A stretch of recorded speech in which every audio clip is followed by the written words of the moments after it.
تو قد افلح من تزکا وذکر اسم ربہ فصلی بل تؤثرون الحیات الدنیا۔ تیسری بات اللہ جل شانہ نے ارشاد فرمائی، جو انسانی عمومی رویہ اور انسانی نفسیات ہیں اس کو بیان فرمایا کہ بل تؤثرون الحیات الدنیا والآخرۃ خیر وابقی۔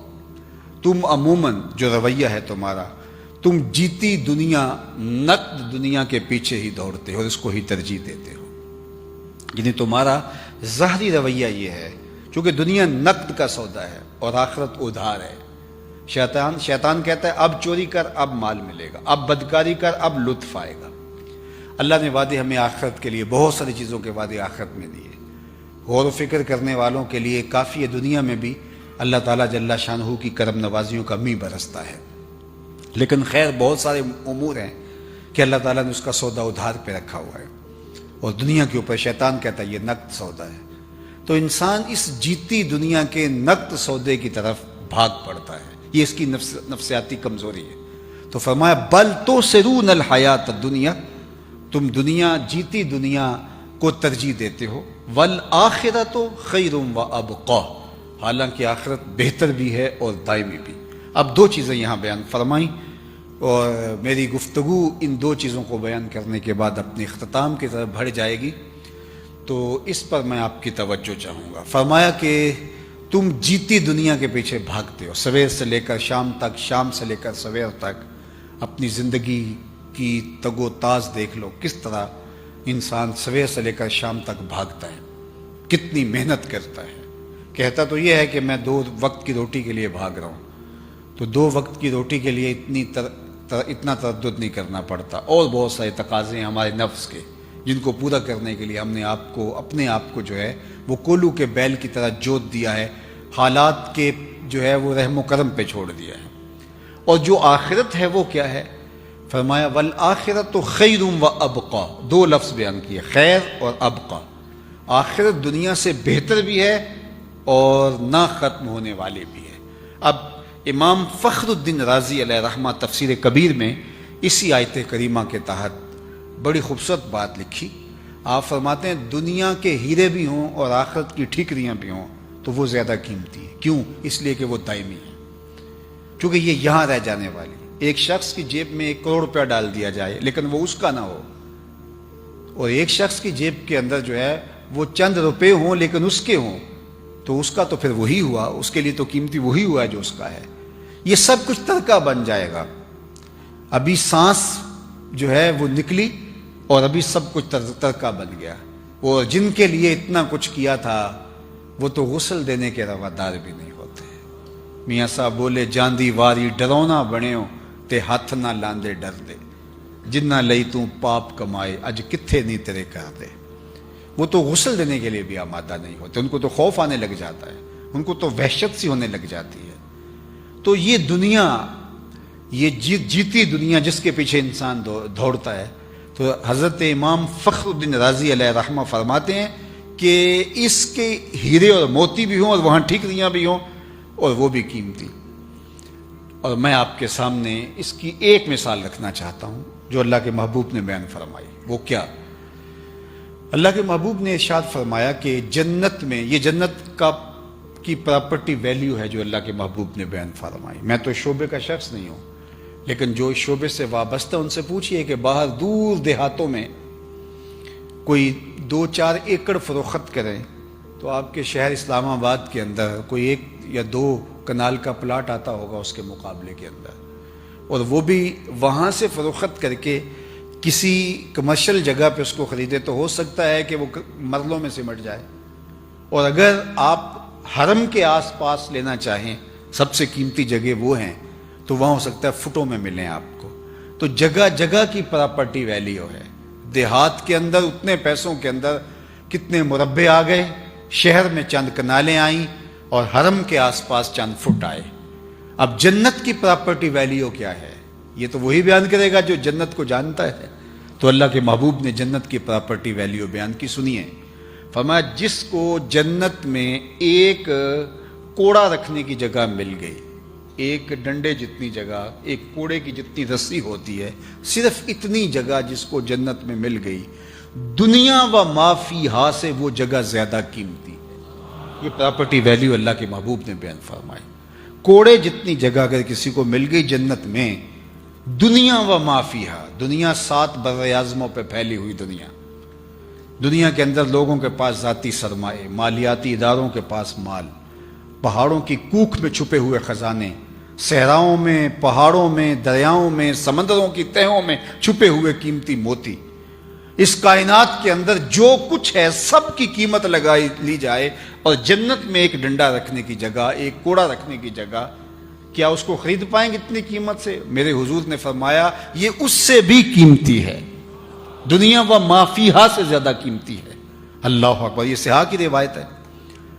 اور جنت میں سب سے کم جگہ کس کے پاس ہوگی؟ ذرا دیکھیے، یہاں کسی کے پاس بہت کم جگہ ہوگی تو وہ 3 مرلے کا پلاٹ ہوگا، کسی کے پاس 10 مرلے کا پلاٹ ہوگا، ہو سکتا ہے کوئی اس سے بھی کم جگہ کا مالک ہو، لیکن جنت میں سب سے کم پراپرٹی کس کی ہوگی؟ صحیح بخاری اٹھائیے، جنت میں اس شخص کا ذکر کیا گیا جس کے پاس سب سے کم پراپرٹی ہے، اور وہ کون شخص ہے؟ جو سب سے آخر میں جنت میں جائے گا، جہنم کے رگڑے سہ سہ کے سب سے آخر میں جہنم سے نکالا جائے گا اور سب سے آخر میں جنت میں جائے گا۔ ایک روایت میں فرمایا کہ میں اس کا نام بھی جانتا ہوں، لیکن سند کے اعتبار سے اس حدیث کو علماء نے کہا کہ ضعیف ہے، لہٰذا میں اس کو ذکر نہیں کر رہا، لیکن جو روایت میں آپ کے سامنے رکھا ہوں یہ صحیح بخاری کی ہے۔ جنت میں سب سے کم پراپرٹی اس کی ہوگی جو سب سے آخر میں جہنم سے نکالا جائے گا اور سب سے آخر میں جنت میں جائے گا۔ اور حدیث پاک میں آتا ہے کہ جب وہ جہنم سے نکالا جائے گا تو اللہ تعالیٰ جل شانہ سے کہے گا کہ بتا تیری کوئی آرزو، حالانکہ جہنم میں سب سے آخر سے وہی نکالا گیا ہوگا جس نے دنیا میں جی بھر کے گناہ کیے ہوں گے، کوئی حسرت رہ نہیں گئی ہوگی، لیکن پھر بھی اس کی بہت ساری حسرتیں رہ گئی ہوں گی۔ وہ غالب نے کہا تھا ہزاروں خواہشیں ایسی کہ ہر خواہش پہ دم نکلے، بہت نکلے میرے ارمان لیکن پھر بھی کم نکلے۔ اللہ اسے کہے گا بتا تجھے کیا چاہیے، تو وہ کہے گا مالک یہ فہرست بیان کرے۔ اللہ فرمائے گا لکا ما تمنیتا، جو تو نے تمنائیں کی میں نے تجھے کو عطا کیا، اب تو جنت میں چلا جا۔ اس کو تو یہ ہوگا کہ مجھے اگر سایہ دیوار جنت میں بھی جگہ مل جائے تو غنیمت ہے، آراف میں بھی جگہ مل جائے تو غنیمت ہے، چے جائے کہ جنت میں۔ اور جنت میں بھی اگر جانا نصیب ہوتا ہے، کوئی جھونپڑا 2 مرلے کا مل جائے، کٹیا مل جائے تو کافی ہے، لیکن اسے کیا خدا کہے گا جنت میں چلا جا، اور جنت میں تیرے لیے اس دنیا سے 10 گنا جگہ ہے۔ یہ 7 بر اعظموں پہ پھیلی کائنات، اس کو ضرب دیں 10 سے، اللہ اکبر، 70 بر اعظموں کے برابر۔ تو فرما جائے گا تیرے لیے دنیا سے 10 گنا جگہ ہے جنت میں، جو سب سے آخر میں جائے گا، اس کو میرا رب کہے گا، بخاری کی روایت ہے۔ اور وہ کیا کہے گا؟ جب وہ سنے گا تو وہ عجیب اس کی حالت ہوگی، اور وہ کیا کہے گا؟ اتسخر وانت الملک، میرے رب تو مالک ہو کے مجھ سے مذاق کر رہا ہے، یعنی اس کو لگے گا کہ مجھے اتنی جگہ، تو وہ جو لفظ کہے گا مالک، تو مالک ہو کے رب ہو کے مجھ سے مذاق کر رہا ہے۔ فَضَحِكَ النَّبِيُّ حَتَّى بَدَتْ أَنْيَابُهُ، جب میرے حضور یہ بات بیان فرما رہے تھے، حضور علیہ السلام خود بھی مسکرانے لگے، اور اتنے مسکرائے کہ صحابہ کو حضور کی داڑھیں نظر آنے لگی، کہ وہ کہے گا مالک جو دیوار رکھتے رکھتے ہمسائے کے 2 انچ دبانے کی وجہ سے جہنم میں گیا ہوگا، تو اب اس کو جب یہ کہا جائے گا جنت میں دنیا سے 10 گنا جگہ ہے تیرے لیے، تو اس کو حیرت کا جھٹکا تو لگے گا، وہ کہے گا تسخر وانت الملک، میرے رب تو رب ہو کے مجھ سے مذاق کر رہا ہے۔ حضور اس بات کو بیان کرتے کرتے مسکرائے کہ حضور کی داڑھیں صحابہ کو نظر آنے لگی۔ آقا کریم فرماتے ہیں کہ اللہ فرمائے گا نہیں، یہ واقعتاً تیرے لیے ہے، اور اس کو واقعتاً دیا جائے گا۔ یہ سب سے آخر میں سب سے کم پراپرٹی والے کی جائیداد اور جاگیر ہے جنت میں، جو سب سے آخر میں جائے گا دنیا سے 10 گنا زیادہ۔ تو بابا فرید گنج شکر کی جاگیروں کا عالم کیا ہوگا، حضرت شیخ عبد القادر الجیلانی کی جاگیروں کا عالم کیا ہوگا، پھر اصحاب پیغمبر صلی اللہ علیہ وآلہ وسلم کی جاگیروں کا عالم کیا ہوگا، اطرت رسول کی جاگیروں کا عالم کیا ہوگا۔ یہ تو اس کی جاگیر ہے جو سب سے آخر میں جنت میں جا رہا ہے۔ اللہ اکبر، والآخرۃ خیر آخرت بہتر ہے، تم کس دنیا کے پیچھے لگے ہوئے اور آخرت برباد کر رہے، جس میں سب سے آخری جانے والے، ہمارے پنجابی میں کہتے ہیں جو پھاڈا ہے، جو سب سے آخر میں جا رہا ہے، اس کی جائیداد 70 بر اعظموں کے برابر ہوگی. صرف اس کی جو جائیداد زمین ہے وہ 70 بر اعظموں کے برابر ہوگی. اور جو پہلے جانے والے ہوں گے، جو نیکوکار صالحین، اولیاء، کاملین، واصلین، ان کا کیا مرتبہ اور مقام ہوگا. اللہ اکبر. تو فرمایا والآخرۃ خیر، آگے ابقا، اب دائمی بھی ہے. اب اس کی مثال قرآن سے لے لیتے ہیں، کتنی دائمی ہے. یہ سمٹ کے 45 تک آ رہی ہے، چلو 50 سال لگا لیں، 60 سال ہی لگا لیں. اور وہ بھی 60 سال اگر زندگی آپ لگاتے ہیں تو اس میں تیسرا حصہ تو روز سوتے ہیں. 24 گھنٹوں میں 8 گھنٹے اگر سو کے گزارے تو باقی جو ہے وہ 2 حصے بچی. تو 60 سال زندگی سی تو 20 سال تو نکل گئی. جو سو کے گزاری وہ تو زندگی ہماری تو نہیں ہوئی، وہ تو نیند کے کھاتے میں گئی. باقی 40 سال بچی. اس میں 7-8 سال بچپن کی مدہوشیاں ہیں، کچھ بڑھاپے کے دھکے ہیں، کچھ بیماریاں ہیں. روزانہ واش روم میں 1 گھنٹہ بھی مختلف اوقات کا جمع کریں تو 2 سال تو یہ بھی نکل جاتے ہیں، 2-3 سال تو یہ بھی نکل جاتے ہیں. آپ بتائیے کہ زندگی کتنی رہے گی ہمارے پاس جس پہ ہمیں غرہ ہے، ناز ہے. میرے ایک دوست نے مجھے سارا حساب نکال کے کہا 17 سال بچتے ہیں، ٹوٹل زندگی جو بچتی ہے 17 سال بچتے ہیں. میں کہتا ہوں 60 ہی لگا لیں. اس میں بھی ٹینشن، پریشانیاں، دکھ، اپنوں بیگانوں کی پچائی ہوئی تکلیفیں، کیا کچھ ہے، اذیتیں. لیکن چلو 60 سال ہی لگائیں. یہ ٹوٹل زندگی ہے جس پہ ہمیں ناز ہے. اور آخرت کا قرآن کہتا ہے ایک دن صرف یوم حشر مقدارہ 50,000 سنہ، 50,000 سال کے برابر ایک دن ہوگا. 50 سال کا نہیں، 100 سال کا نہیں، 50,000 سال کا ایک دن. اور یہ ساری زندگی 50 سال کی اور 60 سال کی. ذرا اس زندگی کے مقابلے میں زندگی کو رکھیں، اس کے پلے رہتا کیا ہے. اور پھر یہاں تو 100 سال بھی جئیں تو آخر موت ہے.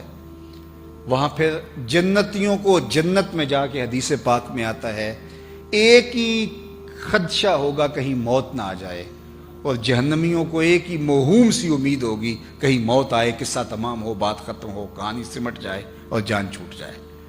مینڈے کی شکل میں میدان حشر میں موت کو لایا جائے گا. جنتی جنت سے اور جہنمی لمبی لمبی گردنیں نکال کے جہنم سے دیکھ رہے ہوں گے. اور پھر موت کو ذبح کر دیا جائے گا. حدیث پاک میں آتا ہے اگر موت کو موت نہ آئی ہوتی تو جنتی خوشی سے مر جاتے، انہیں اتنی خوشی ہوگی. اور موت کو موت نہ آئی ہوتی تو جہنمی صدمے سے مر جاتے، ان کو اتنا دکھ ہوگا. پھر نہ ختم ہونے والی زندگی. اب تو گھبرا کے یہ کہتے ہیں کہ مر جائیں گے، مر کے بھی چین نہ پایا تو کدھر جائیں گے. وہ نہ ختم ہونے والی زندگی، 50,000 سال کا ایک دن. پھر اس کے بعد جو زندگی شروع ہوگی چاہے جہنم والی ہوگی چاہے جنت والی ہوگی، پھر اس کا نقطہ انجام ہی نہیں ہے، وہ کبھی ختم ہی نہیں ہوگی. اللہ اکبر. عبدالآباد جنتیوں کا جو کھٹکا تھا وہ بھی ختم ہو گیا، ان کی موہوم امید بھی جہنمیوں کی ختم ہو گئی. بلکہ ایک حدیث میں آتا ہے کہ اللہ تعالیٰ فرمائے گا جنتیوں سے، تب پھر خطاب کر کے کہے گا اردیتم، کیا راضی ہو؟ تو وہ کہیں گے ما لنا اللہ نرضا، ہمیں کیا ہوا کہ ہم راضی نہ ہوں، ہمیں تو وہ ملا جس کا ہم تصور بھی نہیں کر سکتے تھے. تو اللہ کہے گا میں تمہیں ایک اور چیز دینے والا ہوں جس سے تم بالکل راضی ہو جائیں گے. تو وہ کہیں گے مالک تیری کرم نوازی، ورنہ کسر تو کوئی نہیں رہی. زندگی بھی ایسی جو کبھی ختم نہیں ہوگی، نعمتیں بھی ایسی، تو کیا کسر رہ گئی ہے؟ کوئی چیز رہ تو نہیں ہے. اللہ فرمائے ایک چیز تمہیں دینے لگا، اس کے بعد تم مکمل خوش ہو جاؤ گے. تو وہ جھولی پھیلائیں گے تو اللہ فرمائے گا میں تم سے راضی ہو گیا ہوں، اب کبھی ناراض نہیں ہوں گا. یہ ان کو جب خوشی دی جائے گی تو پھر وہ نہال ہو جائیں گے کہ ایک موہوم سا کہیں کسی گوشے میں خیال ہو سکتا تھا کہ اللہ کبھی ناراض ہو جائے تو نکال دیا جائے. تو کہا کہ اب میں کبھی بھی تم سے ناراض نہیں ہوں گا. اللہ اکبر. تو زندگی تو پھر وہ زندگی ہے. اسی لیے خندق کھودتے صحابہ پر جب پیار آیا تو یہی کہا حضور نے دعا دیتے اللہم ان العیش عیش الآخرہ فاغفر للانصار والمہاجرہ. اے اللہ زندگی تو آخرت کی زندگی ہے، میرے انصار کو بھی بخش دے، میرے مہاجروں کو بھی بخش دے. تو صاحبو یہ زندگی بھی اچھی خوبصورت باوقار گزارو. اللہ آپ کو عزتیں بھی دے، اولاد سے بھی نوازے، آپ کو فراواں دولت بھی عطا کرے، آپ کو آسودگی بھی دے، ذہنی آسائش اور راحت اور بہاریں بھی عطا کرے، آپ کے دوستوں کا حلقہ بھی وسیع ہو، آپ کے رشتہ دار آپ سے پیار کرنے والے ہو، بھائیوں میں منافرت نہ ہو بلکہ باہمی محبت ہو، خاندان جڑا ہوا ہو، ایک دوسرے کے لیے تمہارے دل میں کشادگی ہو، اللہ تمہیں ہر خیر اور ہر برکت عطا فرمائے۔ لیکن دوسری بات کہ ہماری آخرت اچھی ہو، اور آخرت اچھی کرنے کے لیے اس دنیا کی زندگی کو اچھا بنانا پڑے گا۔ جنت تب بنے گی اگر اس دنیا کو لوگوں کے لیے جنت بنائیں گے۔ جہاں گناہ ہو رہا ہو، بدکاری ہو رہی ہو، برائی ہو رہی ہو، غیبت کا بازار گرم ہو، تم جا کے بیٹھے تو لوگ تم سے مسائل پوچھنے لگے، کوئی اچھی بات شروع ہو گئی، تم تالا بن گئے شر کا اور خیر کی چابی بن گئے۔ جہاں تم گئے وہاں خیر پھوٹنے لگی، وہاں اچھائیاں پھوٹنے لگی۔ تو اپنے وجود کو نافع بنائیں اللہ کی مخلوق کے لیے، اللہ کی مخلوق کے لیے اپنے آپ کو نرم کریں، اپنے آپ کو گداز کریں۔ لوگوں کے لیے تمہارا وجود اللہ کی رحمت کا ایک مجسم پیکر ہو، تمہاری وجہ سے خیر پھوٹے، تمہاری وجہ سے اچھائی پھوٹے، اور اپنی زندگی کو اللہ اور اس کے رسول کے بتائے ہوئے اسلوب کے مطابق ڈھال دو۔ اپنے آپ کو اتنا مؤثر اور فعال بنا لو کہ تمہارے وجود سے پھوٹتی ہوئی برکتیں معاشرے کے اندر امن لائیں، سکون لائیں، طمانینت لائیں، اور خیر کے اجاگر کرنے کا آپ کا وجود ذریعہ ہو۔ تو فرمایا قد افلح من تزکا وذکر اسم ربہ فصلی بل تؤثرون الحیاۃ الدنیا والآخرۃ خیر وابقی۔ اور پھر آخر میں کیا فرمایا؟ والآخرۃ خیر وابقی ان ھذا لفی الصحف الاولی۔ یہ جو ہم نے کہانی بیان کی ہے یہ صرف قرآن میں نہیں، قرآن سے پہلی کتابوں میں بھی، پہلے صحیفوں میں بیان کی گئی ہے۔ صحف ابراہیم و موسیٰ، ابراہیم اور حضرت موسیٰ پر جو صحیفے اترے تھے ان میں بھی ہم نے یہی لکھا تھا۔ علماء تفسیر نے لکھا کہ قد افلح سے لے کر کے یہاں تک جو آیات ہیں یہ پچھلی کتابوں میں بھی اللہ اتارتا رہا ہے۔ یہ مکمل نصاب ہے، ایک خوبصورت زندگی کا نصاب ہے، اور اللہ نے پچھلی کتابوں کے اندر بھی ان آیات کو اتارا ہے ان لوگوں کی ہدایت کے لیے، اور حضور علیہ السلام کی امت کے لیے بھی اتارا ہے۔ تو اس نصاب کے مطابق ہم اپنے آپ کو تزکیے سے، اپنے آپ کو تصفیے سے، باطن کی صفائی سے، اپنے سارے میل کچیل دور کر کے ایک صالح اور پاکیزہ زندگی جینے کا تصور لے کے آگے بڑھ سکتے ہیں۔